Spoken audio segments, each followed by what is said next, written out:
Friends, I am very happy to take part in this function this morning. It is a very pleasant sight to see so many young faces before me. I learned that your union has conducted sports, debates, and essay writing competitions in addition to arranging lectures by persons who have intimate knowledge on trade and industry. This shows that the union has been quite active, and my congratulations are due to the office bearers of the union. In the years to come, all of you will be occupying responsible positions in the engineering field. Your education and college studies are only the beginning of an adventure in life.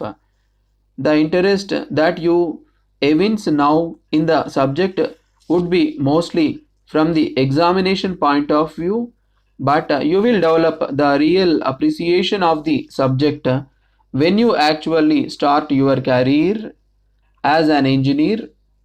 One cardinal principle that you should remember while engaged in professional work is not to forget the theoretical aspect of the work, that is, how these works have been designed, why it should be done in a particular manner, and so on.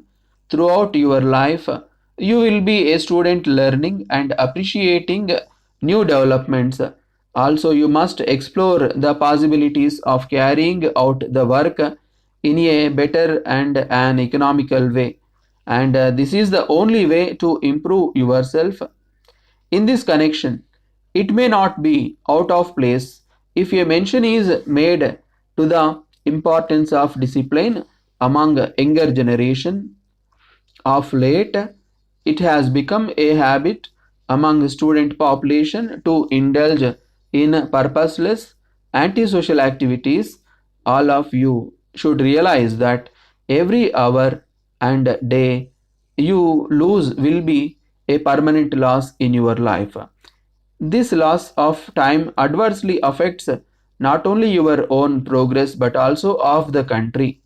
I do not know that there is a lot of unrest among the students, but it is not possible to solve all their grievances in a day. University education has created some big problems. It has created a sense of independence in the minds of the students. Present day students revolt against regional disparities, economic and social inequalities. Students deeply discuss and reason out things. In this jet age, radical changes are taking place, and it is inevitable that we should move with the times if we are to catch up with other nations. It is the duty of the elders to understand them and appreciate their viewpoint. Mere sympathetic words will not solve the problems, but on the other hand, they create problems.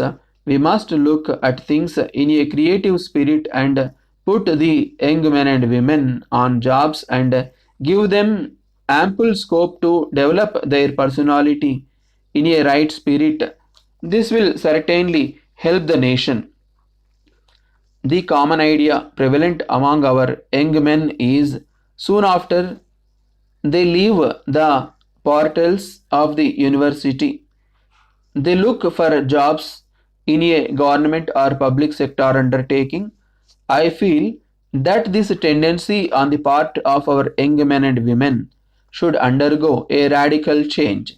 There are vast opportunities in other fields, and many avenues are open for enterprising young men and women, and they should not hanker for government jobs. Engineering science is advancing very rapidly in technology, and what is new and modern today may become obsolete tomorrow. Therefore, you must keep in touch with the latest improvements, and the best way to do this is to cultivate the habit of reading technical journals which throw a light on the vast developmental activities going on elsewhere. We must not allow our minds to rust with outdated views and ideas. Compared to other countries, we are far behind, and the task of building our country into a strong and advanced nation rests with you. It is no doubt true that at present there is a certain amount of unemployment among engineers, but I am certain that this is only a passing phase and things will be brighter in the years to come when we could embark on various projects. I am sure our planners will see to this and create employment opportunities to the engineers, for we can ill afford to lose the talents of our young men and women. Engineers have a great part to play, especially in the matter of construction of dams, building factories, generating power, and laying roads. In all these works, qualitative and economic considerations should weigh. I am confident that my young friends assembled here will realize this when they enter the professional field. At the same time, an engineer must not forget that he is also living in a world of non engineers. He must be able to get on with them and understand their point of view also. One of the greatest drawbacks of an engineer is that he is yet to learn to live with men of other professions. This adjustability requires a certain amount of understanding, tact, and courtesy in dealing with people around you. I wish you all a bright and happy career. Gentlemen, we take this opportunity of expressing our deep sense of gratitude to all our valued customers and fellow businessmen who have stood by our side and offered cooperation during the past few years when the publication business was in a tight corner. It is due to the warm appreciation and cooperation we have received both from the press and the public. We have ventured to expand our business in all important cities of our country. Children's literature in our country is not well developed as in other foreign countries. To induce our children to cultivate reading habit, it is quite essential that we should publish books in very simple language with attractive pictures. Hence, we propose to explore this hitherto unexploited field not merely to make it a business proposition, but to do our humble might to spread knowledge among the children.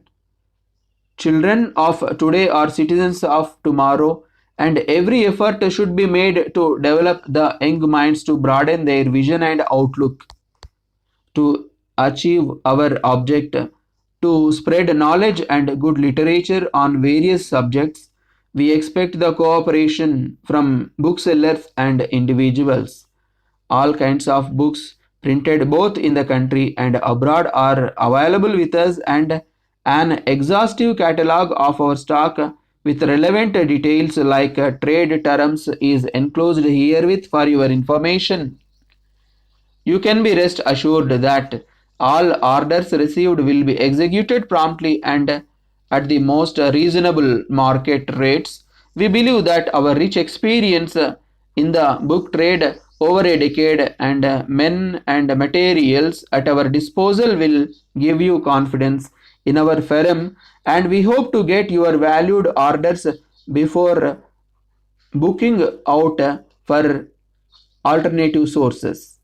Special terms will be offered to you to sell our books in your area, and proposals, if any, to expand our business relations will be given the highest consideration. We hope our rates and terms are attractive and meet with your requirements. We will always be ready to negotiate with you for a regular business between us.